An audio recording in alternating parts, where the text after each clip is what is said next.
has any additional, we'll keep going on the credit, the cost of credit.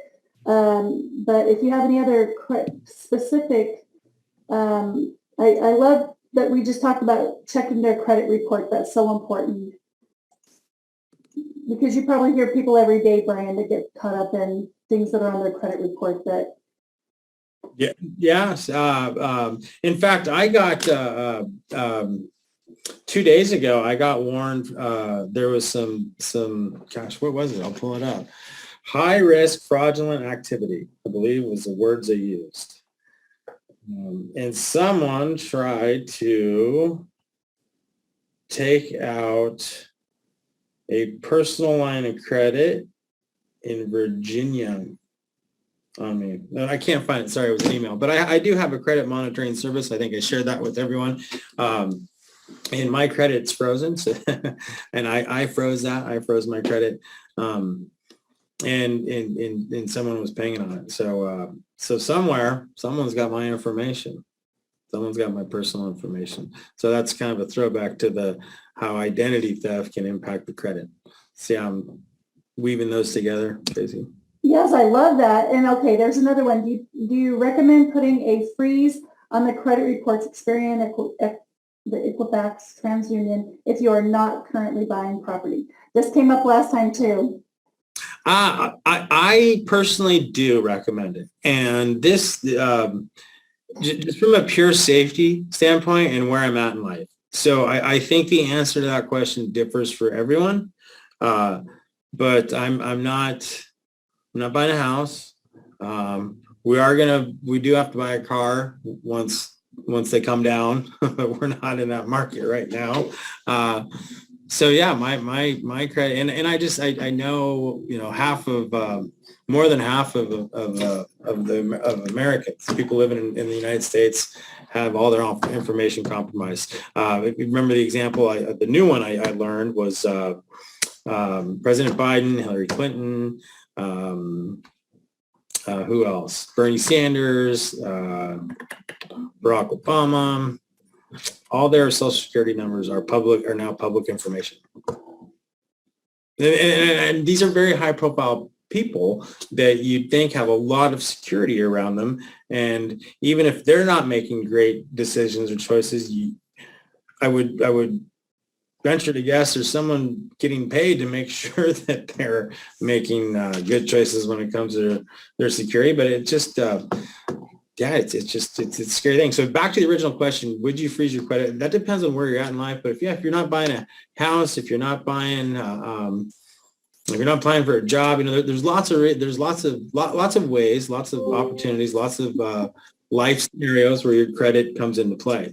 As long as your credit's not coming into play, I freeze mine for safety reasons. So. And can we say that, like we both are taking care of elderly parents, and they don't need credit. They don't need credit so much anymore. And those are the perfect ones to freeze, because that doesn't keep them from getting their identity stolen. So freezing their credit just takes a lot of headache away from us when they fall into those scams or lose their purse or whatever Brian and I have long talks about. And can you explain what it means to put a freeze on it? And then also another question is, do you have a comment about what the new competitions use credit agencies like Credit Karma and others? I know I throw a lot out there, but you can handle it. Yes, no. So freeze. So that is that's a yes. So Tracy, we've talked at length, and yeah. Well, this is being recorded. Dan Dewar, you are. Yeah, I like to use you as an example. And you know what I found with the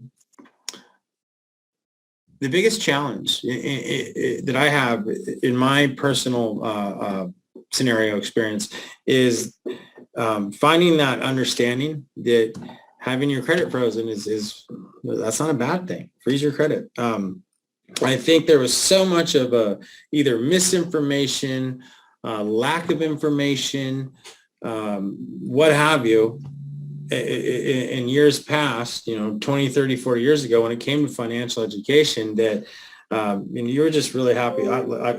Like Dan Dewar was proud of his credit score.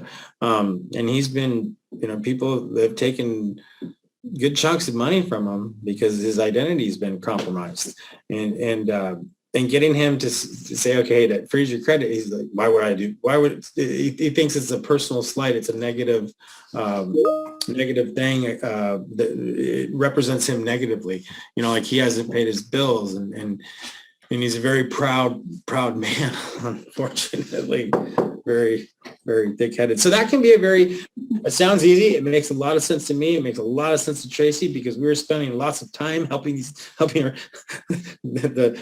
people out, and to take that extra step of safety.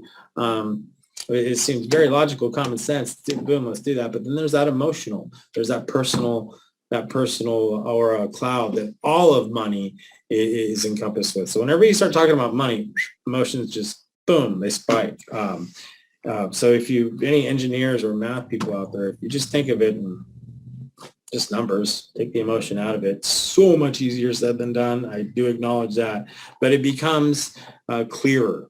It becomes clear. So but to put a freeze on their credit, I just want to make sure I'm addressing some of these in the chat. I guess I want to make sure that we are not, how would they go about that? Because we're not saying anybody could go, we're not going in and doing this for our in-laws or our parents.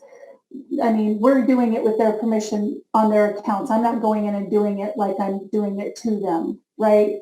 So explain sort of how that credit freeze looks, what the process is for that.